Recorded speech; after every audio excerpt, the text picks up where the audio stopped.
चिड़िया बैठी रोटी का टुकड़ा खा रही थी कि पीछे से गोरी आती है और चिड़िया की रोटी का टुकड़ा वहाँ से चुराकर भाग जाती है। रुको रुको मनहूस गंदी कवि, तुमने मेरी रोटी छीन ली, तुम बहुत बुरी हो। मगर गोरी कवि रानू चिड़िया की कोई बात सुने बिना वहाँ से भाग जाती है।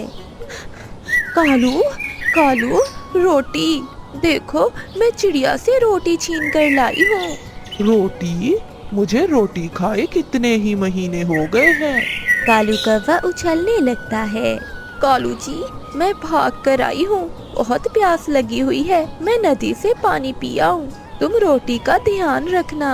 फिर गोरी कवि नदी से पानी पीने चली जाती है। गोरी को कौन सा पता चलेगा, थोड़ी सी रोटी खा लेता हूँ। ऐसा कहते हुए कालू कौवा रोटी खाने लगता है। खाते खाते कालू कौवे को पता ही नहीं चलता कि कब वो सारी रोटी खा जाता है।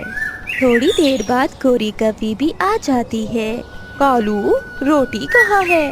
गोरी, मुझे भूख लगी हुई थी, मुझसे गलती हो गई, मैं सारी ही रोटी खा गया। मैं वो रोटी चिड़िया से छीन कर घर लेकर आई कि हम दोनों खाएंगे, और तुमने वो रोटी खुद ही खा ली। जल्दी आओ, कालू को कुछ हो गया है। चल चल भाग यहाँ से, तुमने मेरी रोटी क्यों छीनी थी? चिड़िया, उस रोटी की वजह से ही तो मेरा पति मरा है। फिर चिड़िया वहाँ से चली जाती है। कबूतर कबूतर, जल्दी मेरे साथ आओ, तुम्हारे भाई कालू को कुछ हो गया है, वो बोल नहीं रहा। फिर कबूतर जल्दी से गोरी के साथ जाता है। गोरी, चुप कर जाओ, कालू अब कभी लौट कर नहीं आएगा, वो मर गया है। रोटी खाकर पानी ही पिया था मेरे कालू ने, हाय मेरा कालू। फिर कबूतर वहाँ से चला जाता है। कालू भी होश में आ गया था, वो अपनी पत्नी की सारी बातें सुन रहा था। मैं बहुत लड़ाई करती थी आपसे मेरे पति जी, मुझे पता होता कि आप सच में मर जाओगे तो मैं कभी भी ना मारती आपको, हाय मेरा कालू। फिर गोरी कवि कालू कौवे को एक टोकरी में रखकर नदी में बहाने ले जाती है। कालू कौवे को मरा हुआ समझकर गोरी कवि कालू को नदी में गिरा देती है और फिर वहाँ से चली जाती है। गोरी को जाता हुआ देखकर कालू कौवा भी उठ जाता है। जिंदा रहने से तो मरना ही अच्छा है, कम से कम मेरी बीवी मेरी इज्जत तो करती है, इतने प्यार से तो मेरी बीवी ने कभी मुझसे बात ही नहीं की। फिर रात को कालू कौवा उड़ता हुआ जाकर अपने घर की खिड़की के बाहर बैठ जाता है।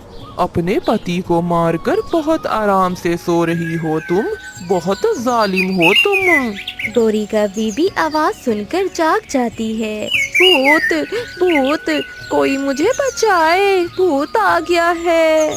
चुप चुप कर जाओ, अगर शोर मचाया तो कच्चा खा जाऊंगा। भूत जी, मुझे माफ कर दो, कालू ने भी मेरी लाई हुई रोटी खाई थी और तुमने उस बेचारे कालू की जान ही ले ली। भूत जी, जो हुआ मैंने जानबूझकर नहीं किया। मैं कालू की आत्मा हूँ, मुझे बहुत नींद आ रही है। ऐसा कहते हुए कालू कौवा अंदर आकर दूसरे घोंसले में सो जाता है। गोरी कवि सारी रात जाग कर गुजारती है। सुबह हो जाती है। अब तुम मेरी तरफ घूर घूर कर क्या देख रही हो? अपने पति को तो मार दिया, क्या अब उसकी आत्मा को भी मार दोगी? चलो जल्दी से मेरे लिए भोजन लेकर आओ। मैं अभी भोजन लेकर आती हूँ। और जल्दी से भोजन ढूंढकर वापस आती है। कालू कौवा मजे मजे से सारा भोजन खा लेता है। आत्मा जी, अब मैं जाऊँ? मुझे अपने लिए भी भोजन ढूंढना है।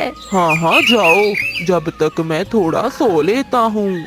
आत्मा जी, क्या आप अब वापस नहीं जाओगे? नहीं, अब मैं तुम्हारे पति के घर में ही रहूँगा, मैं आत्मा हूँ आत्मा। फिर गोरी वहाँ से चली जाती है। सारा दिन ढूंढने के बाद गोरी कवि भोजन ढूंढ लेती है। कालू ने तो मरने के बाद भी मेरी जान नहीं छोड़ी, जब जिंदा था तो मुझसे डरता था, अब मरकर मुझे डरा रहा है। अब आएगा मजा। मैं हर रोज गोरी से भोजन मंगवा मंगवा कर खाया करूँगा। अब मैं कालू की आत्मा बनकर रहूँगा और गोरी रहेगी मेरी नौकर बनकर। गोरी भी बाहर सब सुन लेती है। तो इसका मतलब है कालू की आत्मा नहीं, ये मिठू तोता भी रहा करता था। एक दिन चील अपना अंडा लिए हुए दुष्ट कौवा और कवि के पास बैठी हुई थी। तभी गोरी कवि कहती है, ये पेड़ आपके लिए बिल्कुल ठीक है चील दीदी, आप भी इसी पेड़ पर हमारे साथ रहें। फिर दुष्ट कौवा भी बोल पड़ता है, मैं बताता हूँ, सुबह सुबह इस पेड़ पर बहुत अच्छी धूप भी आती है और दोपहर ये बड़ी शाख छांव भी देती है।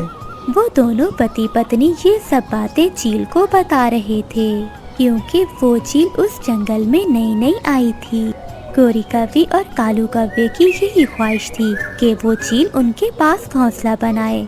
तभी चील भी बोल पड़ती है, मेरे पास मेरा अंडा भी है, मुझे ये पेड़ पसंद नहीं, मैं किसी और पेड़ पर चली जाऊंगी। ऐसा कहते हुए वो चील वहाँ से चली जाती है। फिर गोरी कवि कहती है, कालू, वो देखो, वो चील तो रानो चिड़िया की तरफ जा रही है। अगर ऐसा हुआ तो रानो चिड़िया की दोस्ती चील से हो जाएगी। हाँ गोरी, अगर रानो चिड़िया की दोस्ती चील से हो गई तो वो छोटी होकर भी हमें आंखें दिखाएगी। गोरी कुछ करो। चील अपना अंडा लिए रानो चिड़िया की तरफ जा रही थी। उधर रानो चिड़िया ने भी अपने घोंसले में एक अंडा दिया हुआ था। चिड़िया, मैं किसी घोंसले की तलाश में हूँ, क्या मैं तुम्हारे साथ रह सकती हूँ? ये घोंसला मेरा ही है, अगर आप चाहें तो इस घोंसले में मेरे साथ रह सकती हैं। मुझे ये पेड़ बहुत पसंद आया। फिर वो चील अपना अंडा घोंसले में रख लेती है और वो कहती है, चिड़िया, हम दोनों बहनों की तरह रहेंगे, तुम्हारा भी एक अंडा है और मेरा भी। कभी तुम भोजन ले आया करना और कभी मैं भोजन ले आया करूँगी। मुझे आपकी मदद करके बहुत अच्छा लगेगा। फिर रानो चिड़िया और चील एक साथ रहने लगती हैं। रानो चिड़िया चील को नदी के किनारे एक खेत में ले जाती है। चील दी, हम यहाँ से चावल लेंगे और यहाँ फलदार पेड़ भी है। इतनी देर में वहाँ गोरी कवि भी आ जाती है। रुको रुको चिड़िया, तुम अच्छी तरह से जानती हो ये चावल के पौधे मेरे हैं। गोरी बहन, ये जंगल के पेड़ और नदियाँ सब पक्षी की हैं। चील ये सब बातें खामोशी से सुन रही होती है। चिड़िया, अब क्या तुम मुझे इस चील से डराओगी? पहले तो तुमने कभी मुझसे जुबान नहीं लड़ाई। गोरी, तुम अपना मुंह संभाल कर बात करो। मैं अच्छी बन गई हूँ, इसका ये मतलब नहीं कि जो मुंह में आए बोलती चली जाओ। रानो ने ठीक ही तो कहा है, ये सब पक्षियों का है। फिर रानो चिड़िया और चील भोजन लेकर चली जाती हैं और गोरी कवि देखती रह जाती है। मुझे भी गोरी कहते हैं, मैं तुम्हारी दोस्ती इस चील से जरूर छुड़वाऊंगी और फिर तब देख लूंगी मैं तुम्हें चिड़िया। बड़ी आई चील के साथ। कुछ दिन गुजर जाते हैं।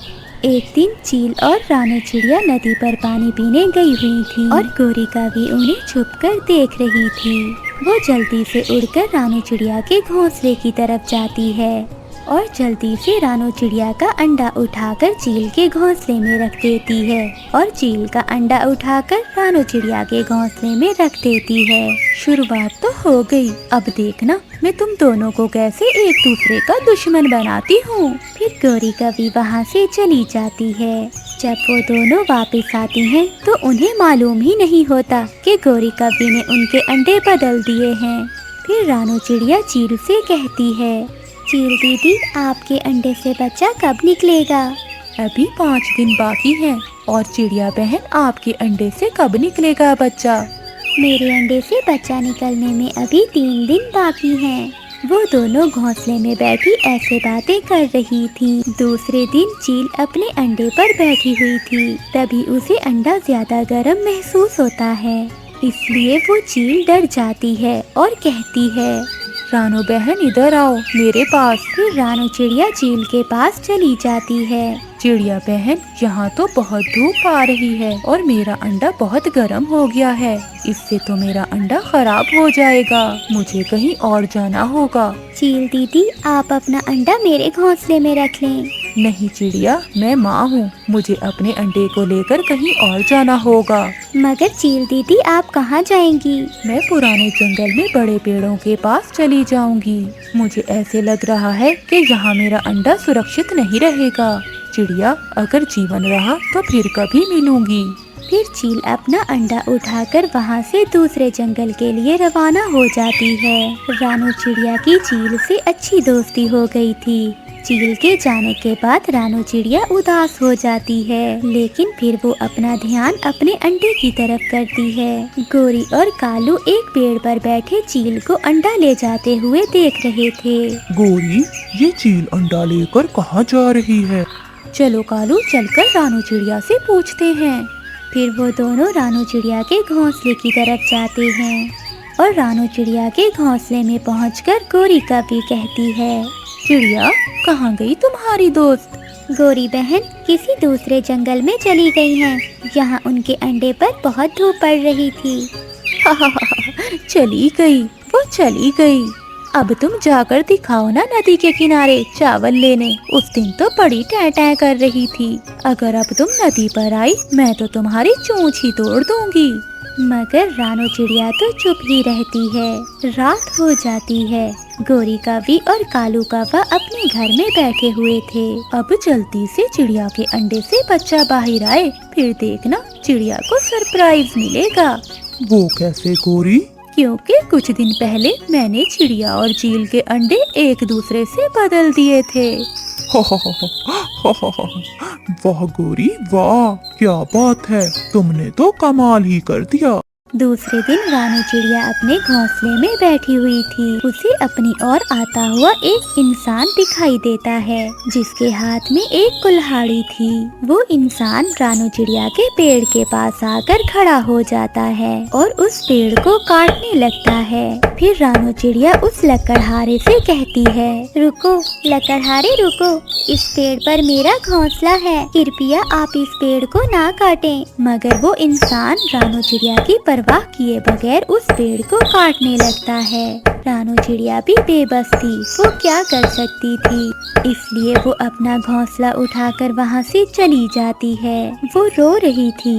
वो ये नहीं जानती थी कि उसके घोंसले में जो अंडा है वो उसका अपना नहीं है, वो अंडा तो चील का है। फिर रानू चिड़िया रोती हुई दूर निकल जाती है। फिर गोरी कौवी अपने पति कौवे से कहती है, कालू जी, मुझसे डरा करो, मुझसे दुश्मनी मोड़ लेना अच्छा नहीं है।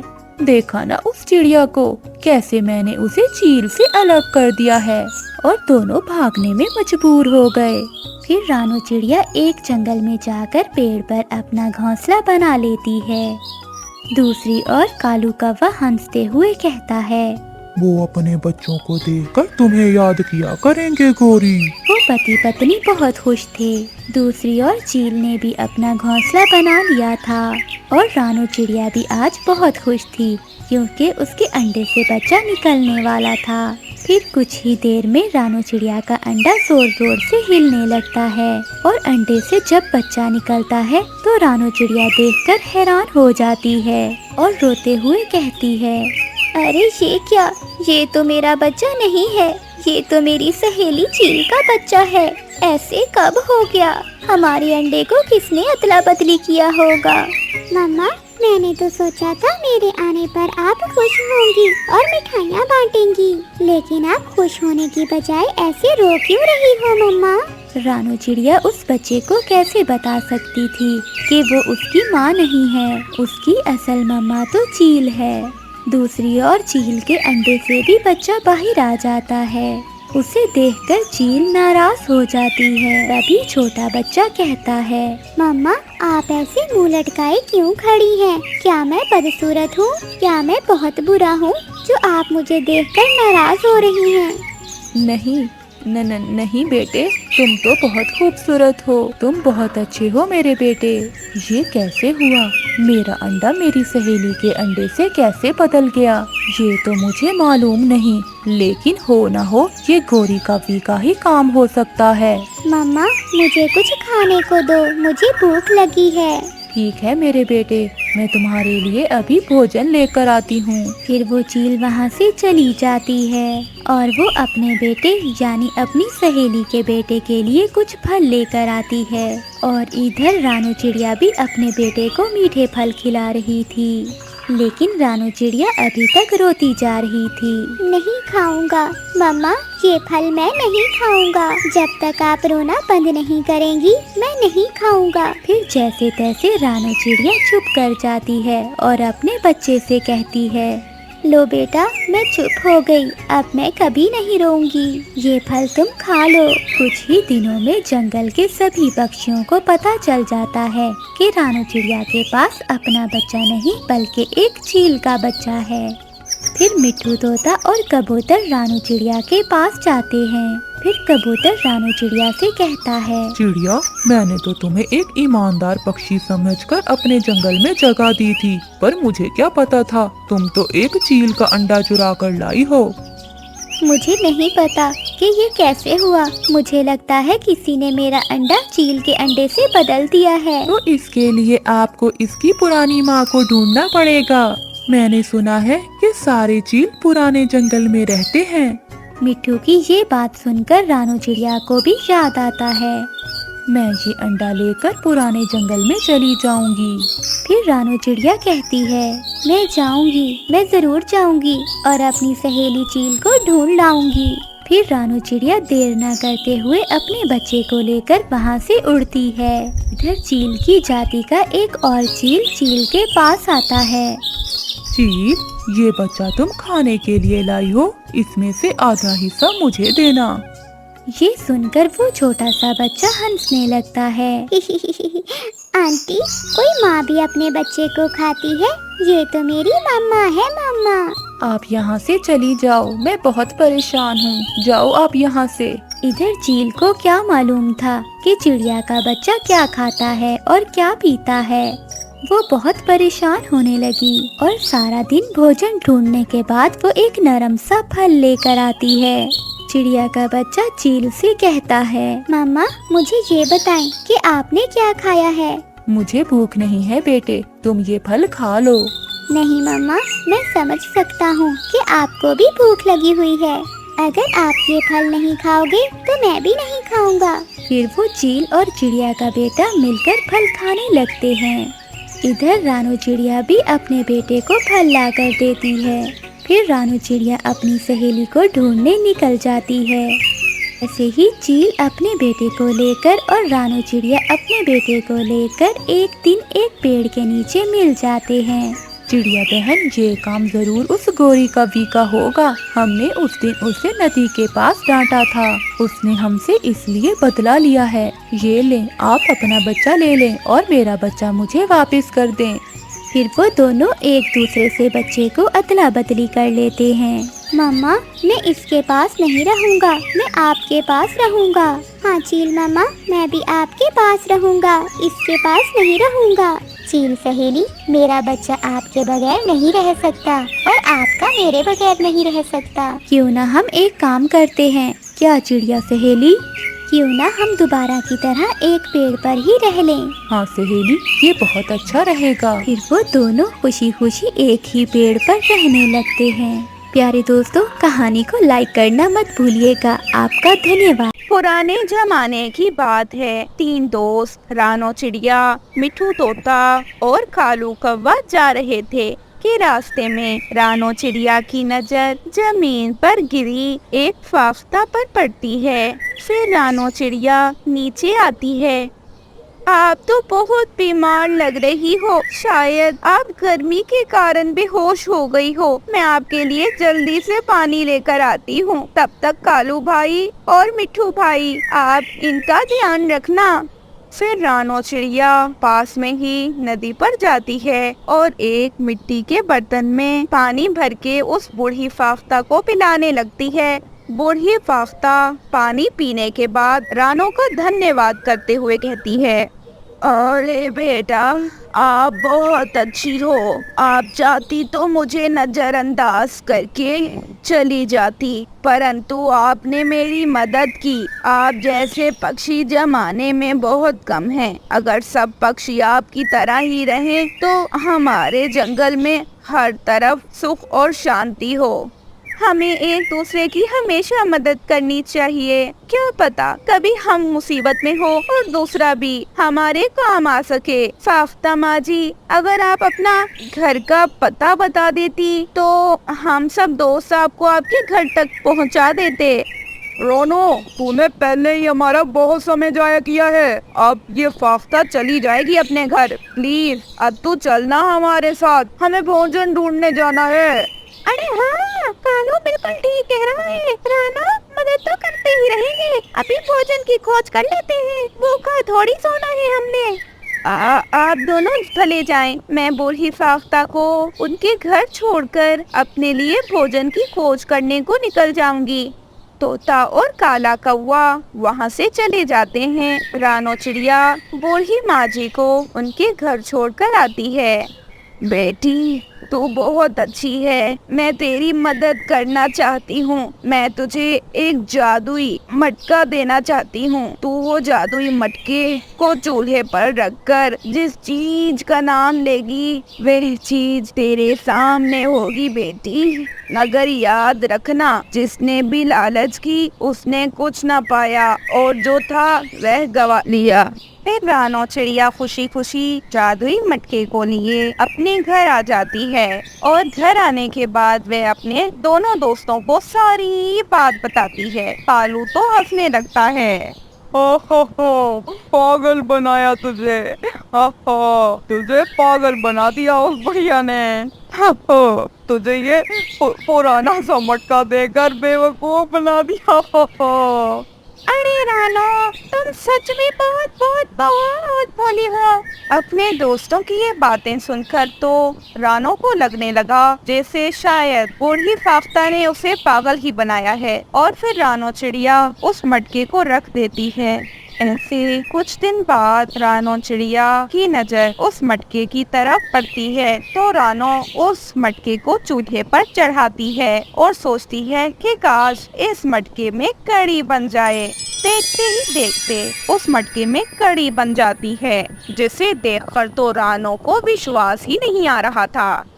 हाय रे बाबा, ये कैसे हो गया? कैसा चमत्कार है ये? मेरे दोस्तों, इधर आओ, इधर आओ। देखो देखो, मैं कहती थी ना कि फाख्ता माँ जी ने मुझसे झूठ नहीं कहा होगा। देखो, मैंने इस मटकी को चूल्हे पर चढ़ाकर कढ़ी का सोचा तो इसमें कढ़ी बन गई।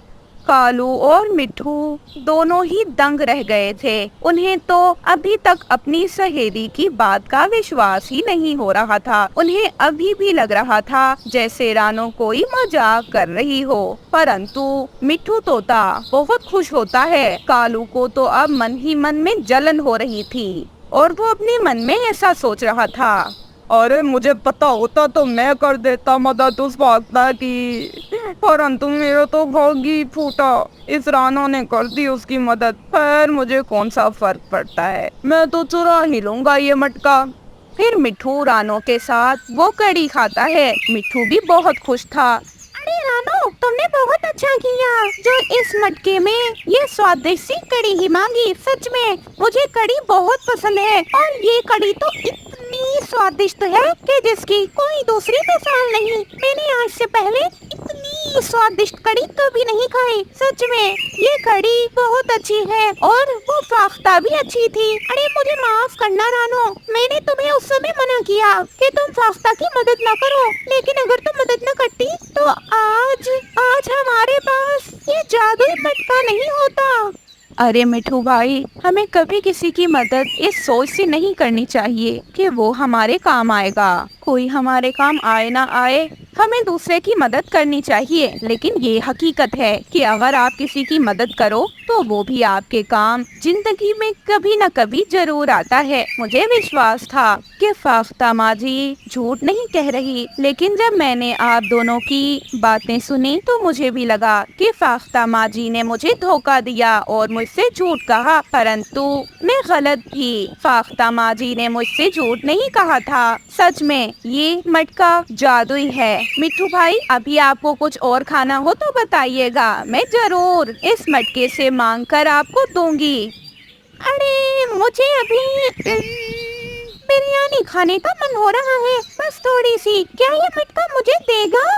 जी जी, क्यों नहीं, आप मेरे दोस्त हैं, मैं जरूर आपको इस मटके से बिरयानी मांग कर दूंगी।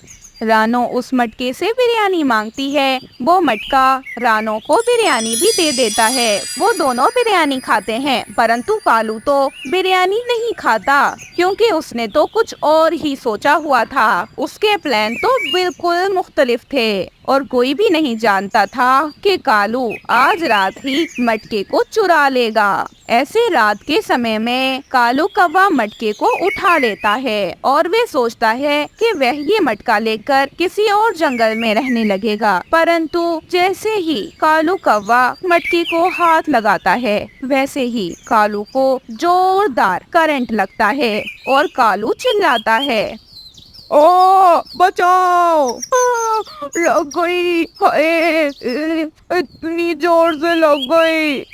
कालू के चिल्लाने की आवाज सुनकर तो तोता और रानो चिड़िया भी उठ जाते हैं। कालू रो रहा था।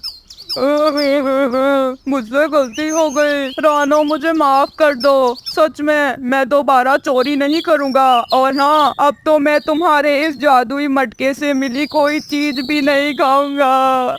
बहुत जोर से करंट लगा है मुझे, मैं समझ गया कि ये मटका तुम जैसे ईमानदार पक्षियों के लिए है, ना कि मुझ जैसे लालची पक्षियों के लिए। मैं आइंदा कभी भी लालच नहीं करूँगा, मुझे अपने किए की सजा मिल गई है, प्लीज मुझे माफ कर देना। अरे नहीं करेंगी रानो तुम्हें माफ, तुम्हें जरा शर्म ना आई? रानो तुम्हें वो देती तो है जो तुम कहते हो, फिर तुम क्यों मटके को चुरा रहे थे? अरे तोते भाई शांत हो जाएं, कालू को अपने किए की सजा मिल चुकी है और कालू दोबारा कभी ऐसा नहीं करेगा। फिर रानो उसे माफ कर देती है और ऐसे वो सब खुशी खुशी रहने लगते हैं। रानो चिड़िया का पति मानो चिड़ा बहुत ज्यादा ही सुस्त था। वह कोई काम भी खुद नहीं करता था, वे भोजन लेने भी अपनी पत्नी को ही भेजता था। उसकी छोटी सी एक बेटी भी थी जिसका नाम गुड़िया था और बेटे का नाम था कुकू। गर्मियों के मौसम में मानो चिड़ा अपनी पत्नी को भोजन देने के लिए जाने का कहता है। अरे जा जल्दी जा और भोजन लेकर आ, मुझे भूख लगी है। अरे गर्मी बहुत है, इतनी गर्मी में तो मुझसे कहीं नहीं जाया जाता, मैं तो उड़ ही नहीं पाती, मुझे बहुत चक्कर आते हैं, आप प्लीज खुद चले जाए ना। जितना कहा उतना कर, ज्यादा जबान न चलाना मेरे सामने, वरना जबान काट दूंगा तेरी। मानो चिड़ा जबरदस्ती रानो चिड़िया को भोजन देने के लिए भेज देता है।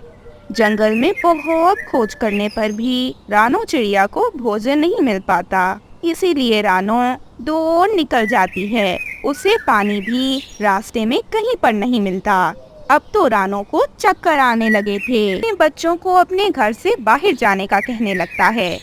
अरे तुम दोनों यहाँ से जाओ, तुम दोनों की माँ मर चुकी है और मैं अब तुम दोनों को अपने पास नहीं रख सकता, मैं दूसरी शादी करूँगा और वह पत्नी मुझे भोजन ला कर दिया करेगी। छोटा कुकू भी गुस्से में बोल पड़ता है। अरे तो आप कहाँ जाए पापा, आप बुरे हो, आप बहुत बुरे हो, आपको जरा दुख नहीं हमारी मम्मा के मरने का। ओ हो, चलो निकलो यहाँ से, चलो। पता नहीं कैसे बच्चे हैं, अपनी माँ पर ही गए हैं, इतनी लंबी जुबान है इनकी तो। ऐसे मानो अपने बच्चों को रात के समय अपने घर से निकाल देता है। सारी रात बच्चे एक पेड़ पर बैठकर गुजारते हैं। अगले दिन मानो एक मीना नाम की चिड़िया से शादी कर लेता है। और यहाँ कुकू और गुड़िया लकड़ियाँ इकट्ठे कर रहे थे ताकि वह अपना घर बनाना शुरू कर सकें। ऐसे रात फिर से हो जाती है, परंतु कुकू और गुड़िया का घर तो अब तक नामुकम्मल हुआ था। गुड़िया तो रोना ही शुरू कर देती है। हाय हाय, हम कहाँ जाएंगे? अब पापा के पास चलें, शायद वो हमें रख ले। मुझे बहुत डर लग रहा है। चलो बहन, पापा से कहते हैं, शायद वे आज की रात हमें घर में रहने दें। ऐसे वो दोनों अपने पापा के पास जाते हैं। दोनों बच्चे अपनी सौतेली माँ से इजाजत लेते हैं और एक रात अपने पिता के घर ही रहते हैं। चलो आ जाओ, यहाँ सो जाओ। यहाँ सौतेली माँ, आपका बहुत बहुत शुक्रिया।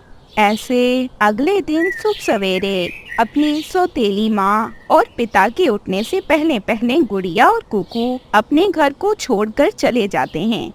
अब रोज सुबह सवेरे ही दोनों बहन भाई अपने लिए भोजन की खोज में जाते। अब दोनों बच्चे बहुत खुशी से अपने घर में रह रहे थे। उन्हें अपने पिता की बहुत याद आती थी और उन्हें अपनी माँ रानो चिड़िया की भी बहुत याद आती थी, परंतु वे अपने पिता के घर नहीं गए थे। दूसरी ओर उनकी सौतेली माँ ने तो अपने पति मानो से घर अपने नाम करवा लिया था और सारे जेवर वगैरह भी उसने छुपा लिए थे। एक दिन वो मानो को घर से निकाल देती है और खुश होकर खुद से कहती है, अरे वाह, मैंने तो बहुत अच्छा किया, इस बूढ़े मानो से जान छूट गई। हाँ, वैसे भी ये बहुत बुरा था। इसने तो अपनी पत्नी के मरने का दुख न किया, अपने छोटे छोटे बच्चों को घर से निकाल दिया। इसके साथ ऐसा ही होना चाहिए था। मैंने जो किया बिल्कुल ठीक किया और मुझे अपने किए पर कोई पछतावा नहीं है। ऐसों के साथ तो ऐसा ही होना चाहिए। मानो कुछ भी नहीं कर सकता था क्योंकि उसने अपनी गलती की ही सजा पाई थी। अब वो बड़ी मुश्किलों से हौसला करता है और अपने बेटे कुकू और बेटी गुड़िया के घर जाता है। मानो बहुत डर रहा था कि पता नहीं उसके बच्चे उसे अब माफ करें भी या ना, परंतु वो घर में दाखिल होता है। उसे देखकर गुड़िया रोना शुरू कर देती है। कुकू की आंखों में भी आंसू थे। मानो चिड़ा भी रोने लगता है। अरे माफ कर दो बच्चों, गलती हो गई।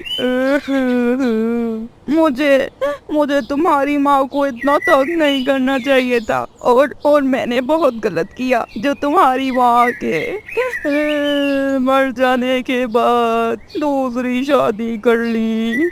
मुझसे बहुत बड़ा पाप हुआ है, परंतु मुझे माफ कर दो मेरे पापा। पापा माफी ना मांगे, जो होना तो हो चुका।